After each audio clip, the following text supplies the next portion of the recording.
আসসালামু আলাইকুম। তো সবাই কেমন আছেন? আমিও ভালো আছি। আজকের যে ভিডিওর টপিক, সেই ভিডিওর টপিকটা হচ্ছে যে আপনার সৌদি আরব আসলে আপনার থাকা এবং খানার পিছনে মোট কত টাকা খরচ যাবে এবং কত টাকা খরচের ভিতরে আপনারা এই কাজগুলো করতে পারবেন। আপনার থাকার খরচটা কত হবে এবং এক মাসে খানার খরচটা কত হবে, সেই জিনিসটা কিন্তু অনেকেই জানতে চান। এবং যারা নতুন করে আসতে চান, যে প্রবাসে আসবেন, যে আপনার থাকা খানার খরচটা কীরকম হবে, সেই জিনিসটা কিন্তু জানতে চান আপনারা। তো সেই জিনিসটা আজকে আপনাদের সাথে শেয়ার করব। তো আপনি যদি প্রথম আসেন বাংলাদেশ থেকে, যখন আসবেন, যদি ফ্রি ভিসায় আসেন, তাহলে কিন্তু আপনার থাকাটা নিজের হবে। আর যদি কোম্পানি ভিসায় আসেন, তাহলে আপনার থাকাটা কিন্তু আপনার হবে। তো যদি আপনি কোম্পানি বিষয়ে আসেন, তখন আপনার কি হবে, কোম্পানি থেকে কিন্তু আপনাকে একটা থাকার জায়গা দিবে। আর যদি ফ্রি ভিসায় আসেন, তাহলে আপনাকে একটা বাসা খুঁজতে হবে।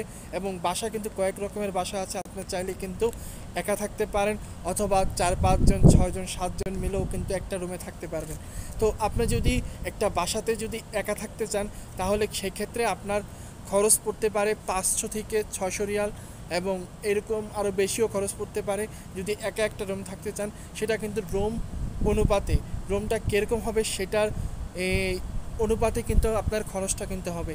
এবং আপনি যদি এই শেয়ারে থাকতে চান, বা 6-7 জন 8 জন মিলে শেয়ারে থাকবেন, তখন কিন্তু আপনার খরচটা হবে আবার অন্যরকম। তখন আপনি যদি 8 জন মিলে একটা রুমে যদি শেয়ারে থাকতে চান, তখন আপনার খরচটা হবে মাসে 150 থেকে 200-300 রিয়াল খরচ হতে পারে।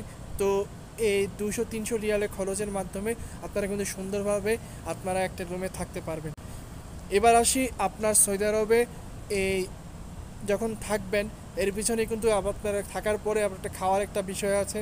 তো এই খাওয়াতে আপনার কীরকম টাকা খরচ হয়, তো আমরা অনেকেই যখন বাংলাদেশ থাকি, তো বাংলাদেশ থেকে চিন্তা করে আসি যে খাওয়ার পিছনে সর্বোচ্চ 200 টাকা, অথবা 250-300, এর বেশি কিন্তু আমরা খরচ করব না। কিন্তু দিন শেষে কি হয়, আপনার কিন্তু 300 থেকে 350, এবং অনেক সময় 400 টাকাও খরচ হয়ে যায়। কারণ সেটা হচ্ছে আপনার নিজের উপরে, আপনি নিজে কি খেলেন, এবং কি আপনার কি খেলেন, কিভাবে ভালো খেলেন না খারাপ খেলেন। তো আপনি যদি একটু ভালো খান, তাহলে কিন্তু আপনার খরচটা পড়বে 300 থেকে 350, অথবা 400-500 ছাড়িয়ে যাবে। যদি ভালো রান্না করে খান, তাহলে কিন্তু আপনার খরচটা এরকম হবে। আর যদি এমনও আছে যে এখানে সৌদি আরবে কিছু কিছু রেস্টুরেন্ট আছে যেখানে আপনারা মিল্ক সিস্টেমে খেতে পারেন, যেটা আমরা বাংলাদেশে বিভিন্ন মেসে খাই। এখানে যদি আপনারা যদি একবেলা খান, তাহলে একবেলা আপনার মিলটা কিন্তু সুন্দর মতো করে তারা একটা খাতা রাখবে, এবং খাতার ভিতরে কিন্তু তারা টিকমার্ক দিয়ে দিবে, এবং কয়বেলা খেয়েছেন সেই বালাটা, সেই হিসাবটা কিন্তু তারা রাখবে। এবং দিন শেষে এবং মাস শেষে আপনাকে একটা হিসাব করে যে টাকাটা হয়, সেই টাকাটা কিন্তু আপনাকে দিতে হবে। এবং সেই ক্ষেত্রে কিন্তু আপনার খরচটা কিন্তু বেশি হবে, কারণ হোটেলের রান্না আর নিজের রান্না কখনো কিন্তু একরকম হয় না।